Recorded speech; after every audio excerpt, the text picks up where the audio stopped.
What's the biggest butterfly effect you've ever experienced? About 15 years ago, I was at home watching a movie when a thunderstorm hit my area and shut off my internet. I knew the internet would be out for at least a few hours, and so I started digging through my CD collection to find something to watch. I ended up settling on a recording of a show about a guy in Australia who fed the homeless, and at the end of the first episode they interviewed a few of the homeless people. Their names flashed up at the bottom of the screen as they were being interviewed, and when the third man started getting interviewed, I had to double take and rub my eyes in disbelief. This man had the same name as my long-lost brother who I hadn't seen in 20 years. The more I inspected his features, the more sure I became that this was my little brother who we lost in a flood all those years ago.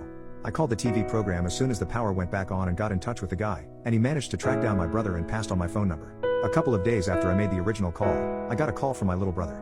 I couldn't believe it. I started crying as soon as I heard his voice. I told him I was buying him a plane ticket to come live with me right now, and if he refused I swore I'd fly over there and get his butt on that plane myself.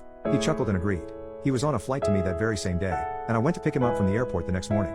You'd think the butterfly effect ends here, but no, far from it.